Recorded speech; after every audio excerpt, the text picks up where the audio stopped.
So Huck and Joe went to sleep, but Tom did not. So now we're on chapter 8, Tom's visit home. So I'm guessing he goes home.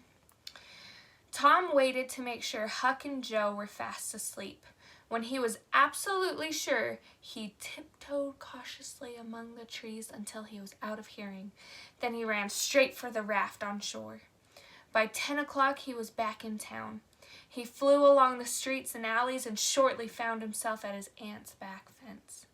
He climbed over it and looked in through the sitting room window, where a light still burned.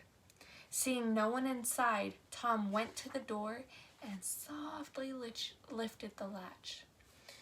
When the opening was just big enough for him to fit through, he slipped into the sitting room and quickly hid under the bed.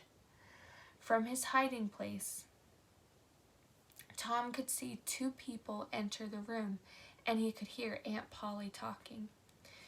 But as I was saying, she cried, he wasn't bad, only mischievous, so he just got into trouble sometimes. He never meant any harm. He was the best-hearted boy who ever was. She sank onto the bed and cried. It was just like that with my Joe, sobbed the other's voice, which Tom recognized as Mrs. Harper's, so it's Joe's mom. He was always full of the devil and up to every kind of mischief, but he was just as unselfish and kind as he could be. Tom went on listening and realized that everyone assumed that the boys had drowned taking a swim, so everybody thought they were dead. Then, when the raft was discovered missing, there was hope that they had gone down the river to the next town. But when that hope vanished too, the boys were believed to have drowned somewhere in the middle of the river. If the bodies were not found by Saturday, the boys' funeral would be held at noon on Sunday. Tom shuddered when he heard the news. He watched as Aunt Polly knelt down and prayed for him. The tears fell as she whispered words of love and endearment for him. After Mrs. Harper had left and Aunt Polly was asleep, Tom crept out from under the bed and stood looking at the old woman by the light of the candle. His heart was full of pity for her. He felt bad for her. He thought he should write her a note and tell her that he was really alive. So Tom took a piece of sycamore bark out of his pocket, put it on the table, and began to write. But then he got an interesting idea and quickly put the bark away. As he started out the door, Tom bent over his aunt and kissed her. He would return another time.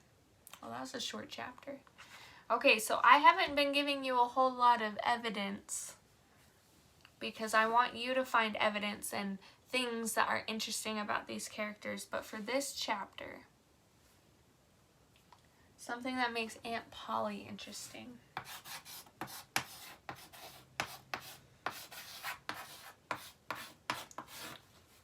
Is her love for Tom. Because even though Tom is annoying and he does a lot of bad stuff, she loves him to pieces.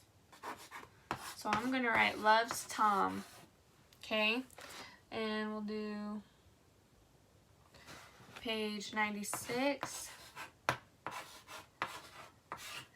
A direct quote for that one is when she's praying for him, right? He watched as Aunt Polly knelt down and prayed for him.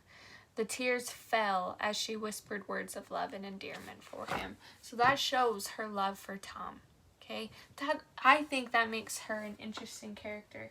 It's not just like, oh, it's just Aunt Polly. We've seen how she likes to pull teeth. We know how she likes to pull teeth. We see that she gets really bugged with Tom, but we also see that she loves Tom. That's what makes an interesting character. Somebody who has a lot of different qualities and not just one. And they're just like, oh, they're just kind of there. We want different emotions. We want different actions and different things that happen with this character that make them interesting. Okay? So you have quite a few that you can write about Tom, about Huck. The fact that Tom goes back home that shows a lot about him as a character, okay? So,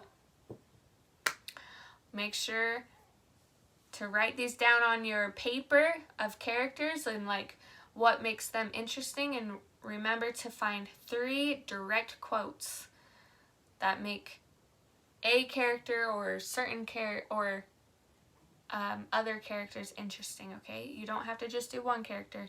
You can do others. I will have your quiz uploaded probably by tonight or tomorrow, okay? So, good luck. I'll see you later.